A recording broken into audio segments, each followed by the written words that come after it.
दोस्तों, उम्मीद है कि आपने हमारा पहला लेक्चर देख लिया होगा जिसमें हमने किरचॉफ की 4 बातें बताई थी और कैसे उसको सर्किट में यूज़ करते हैं वो सिखाया था।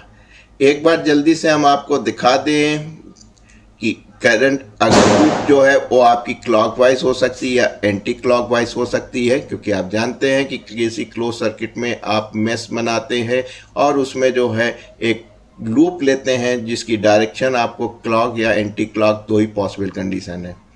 ध्यान क्या रखना था, अगर लूप की डायरेक्शन करंट की सेम हो तो करंट पॉजिटिव थी और लूप की डायरेक्शन और करंट की डायरेक्शन अपोजिट हो तो करंट निगेटिव थी। तो ईएमएफ जितना ड्रॉप हो रहा था इस रेजिस्टेंस क्रॉस वो आईआर था, और ऐसे सूरत हाल में जब डायरेक्शन विपरीत थी, अपोजिट थी, तो निगेटिव करंट लिया था तो ईएमएफ कितना होगा, माइनस आईआर। इसी तरह ईएमएफ के सोर्स में देखा था, जब लूप पॉजिटिव से निगेटिव जाती है तो आपका निगेटिव होता, क्यों होता है, क्योंकि आप जानते हैं कि ईएमएफ सोर्स से ही करंट निकलती है, तो इधर करंट निकलेगी तो निगेटिव होगा। यहाँ हम इसलिए नहीं ले रहे हैं कि वहाँ पे कुछ अलग विपरीत परिस्थितियाँ आ सकती है, करंट की डायरेक्शंस बदल सकती है, इससे कन्फ्यूज़न होता है। तो केवल आपको ये ध्यान रखना है कि लूप अगर पॉजिटिव से निगेटिव है की तरफ जा रही तो निगेटिव ईएमएफ है, और निगेटिव से पॉजिटिव आ रही है तो ईएमएफ पॉजिटिव लेंगे। क्यों लेंगे वो इस केस में यहाँ दिखा रहे हैं, करंट को यहाँ शो नहीं कर रहे हैं क्योंकि आपकी सर्किट में अलग हो सकती है। तो ये 4 बातें अगर आपने ध्यान में रखी है, नहीं समझ में आ रही है तो आप डिटेल में चले जाइए। क्वेश्चन नंबर 1 जो हमने एक्सप्लेन किया है वो काफ़ी डिटेल में किया है, आपको मिल जाएगा। आइए सीधे इसी कंसेप्ट को यहाँ अप्लाई करते हैं। 3 रेजिस्टेंस दिख रहे हैं, आपने कहा ये 2 ओम का है, R2 आपका 3 ओम का है और R3 आपका 5 ओम का है। 2 वोल्टेज सोर्स दिखाई दे रहे हैं, EMF 17 वोल्ट 17, ये 21 वोल्ट 21 वोल्ट।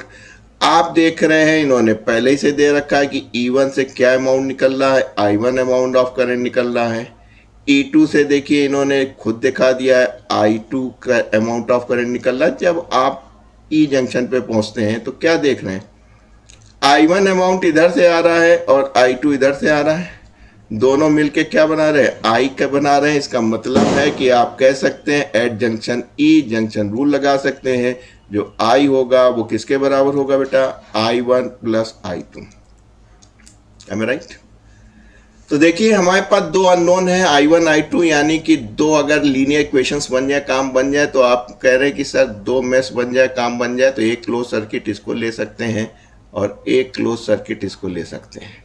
2 मेश आपने ले ली, सपोज इसको हमने 1 कह दिया, इसको 2 कह दिया, कोई फर्क नहीं पड़ता। अब आपको खुद डिसाइड करना है कि ये लूप आपने क्लोज सर्किट को कंसीडर किया है, उसकी लूप आप चाहें तो एंटी क्लॉकवाइज रखें या क्लॉकवाइज रखें, कोई फर्क नहीं पड़ता। सोती सर के वही 4 नियम लगाने पड़ेंगे और जो प्लस माइनस होगा उसकी डायरेक्शन बदल जाती, फाइनल रिजल्ट बिल्कुल ठीक आएगा।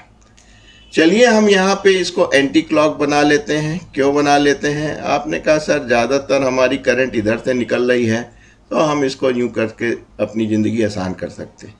इसको एंटी क्लॉक, इसको क्लॉकवाइज ले लीजिए, क्योंकि आप कह रहे हैं कि हमारे सेल से करंट कुछ ऐसे निकल रही है राइट?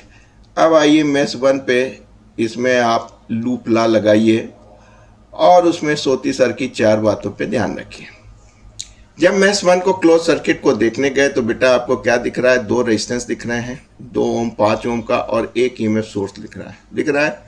आइए सबसे पहले हम रेजिस्टेंस पे अपना लूप ला लगाते हैं। देखिए करंट की डायरेक्शन लूप की डायरेक्शन के बराबर में तो करंट पॉजिटिव लोगे, तो इस पे कितना वोल्टेज ड्रॉप होगा, तो आपने कहा I इंटू R। आगे रेजिस्टेंस R3 दिख रहा है, R3 दिख रहा है जिसमें करंट I बह रही है, उसकी डायरेक्शन देखिए बेटा, लूप की डायरेक्शन देख लिए, बोथ आर सेम यानी कि पॉजिटिव होगा। तो यहाँ पे कितना R3 पे वोल्टेज ड्रॉप होगा, रेजिस्टेंस इंटू करंट। ठीक, इसको हम क्या लिख सकते हैं, I1 प्लस I2 लिख सकते हैं। अगले स्टेप में लिख लेंगे। यहाँ देखिए करंट का ये आपका ईएमएफ सोर्स पे लगाइए, सोती सर का नियम कहाँ से जा रही है, निगेटिव से पॉजिटिव। निगेटिव से पॉजिटिव जाती है तो आप ईएमएफ पॉजिटिव लेते हैं, देख लीजिए। जब आप निगेटिव से पॉजिटिव की तरफ जाते हैं ईएमएफ पॉजिटिव लेते हैं, एम आई राइट? तो आपको यहाँ पॉजिटिव लेना पड़ेगा और आपने कहा हमने पॉजिटिव ले लिया। आप यहाँ देखिए काम कर सकते हैं, I1 plus 5 I1 plus I2 इसकी जगह रख लिया बराबर 17। ये आप कह सकते हैं 5 2 7 I1 बराबर 5 I2 equal to 17। Am I right बेटा? यही बस लगाना सीख लीजिए, जिसमें सोती सर की 4 बातें हैं, सारा काम आपका हो जाएगा, डरने की कोई बात नहीं। मैश 2 में जाइए। मैश 2 में क्या दिख रहा है बेटा? एक रेजिस्टेंस ये दिख रहा है और एक रेजिस्टेंस ये दिख रहा है, 2 रेजिस्टेंस दिख रहे हैं R2 और R3 और एक EMF सोर्स E2 दिख रहा है। ठीक है, सोती सर की 4 बातें। देखिए करंट रेजिस्टेंस R2 में क्या जिस डायरेक्शन में बह रही है, लूप भी वही है, तो पॉजिटिव लेंगे तो वोल्टेज ड्रॉप कितना हो जाएगा? 3I2। यहाँ देखिए R3 में देखिए रेजिस्टेंस में करंट की डायरेक्शन और लूप की डायरेक्शन दोनों सेम है बेटा, तो आप क्या लेंगे? पॉजिटिव लेंगे करंट को, और ऐसे सूरत हाल में वोल्टेज ड्रॉप कितना होगा? 5 × I। अब आइए यहाँ पे बात करते हैं लूप कहाँ से जा रही है। देखिए लूप न्यू जा रही है, यानी निगेटिव से पॉजिटिव, निगेटिव से पॉजिटिव की तरफ जाती है, तो पॉजिटिव लेते हैं। काम बन गया बेटा आपका। I की जगह आप लिख सकते हैं, क्या लिख सकते हैं?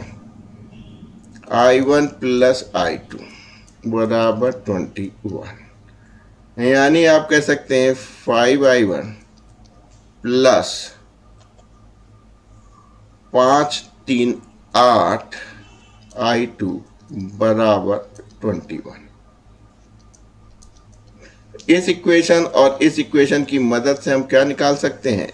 I1 I2 निकाल सकते हैं। वो आ गया तो I ऑटोमेटिक आ जाएगा।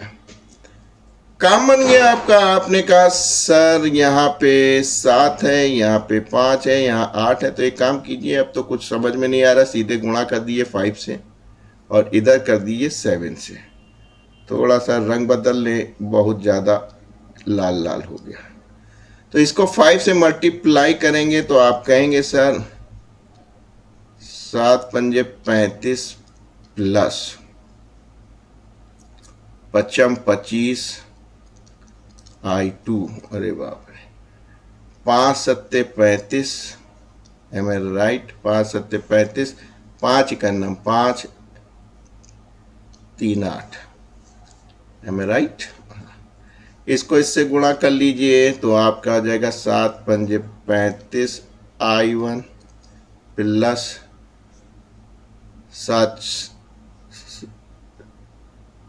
8 7 56 I2 बराबर 7 7 इकन्नम 7 7 दूना 14। सब्ट्रैक्ट कर लीजिए, ये कैंसिल हो गया। जब ये कैंसिल हो गया, 56 में से 25 गया तो आपको क्या मिला बेटा? 1, और यहाँ मिला 3I2 = सब्ट्रैक्ट कर लीजिए 2, और 14 में से 8 गए 6, ये आप कह सकते हैं I2 बराबर 2 एम्पियर। बस आपका काम बन गया दोस्तों। आप आराम से कह सकते हैं कि I2 हमारा 2 एम्पियर का है, तो I1 कितना हो जाएगा? इक्वेशन नंबर आप 1 के पास चले जाइए, 7I1 प्लस ये कितना हो गया? 5 2 10 बराबर 17। 7 इसको इधर ले जाइए बराबर 7, यानी I1 बराबर 1 एम्पियर। और I कितना है आपको? I1 + I2 यानी कि 3 एम्पियर।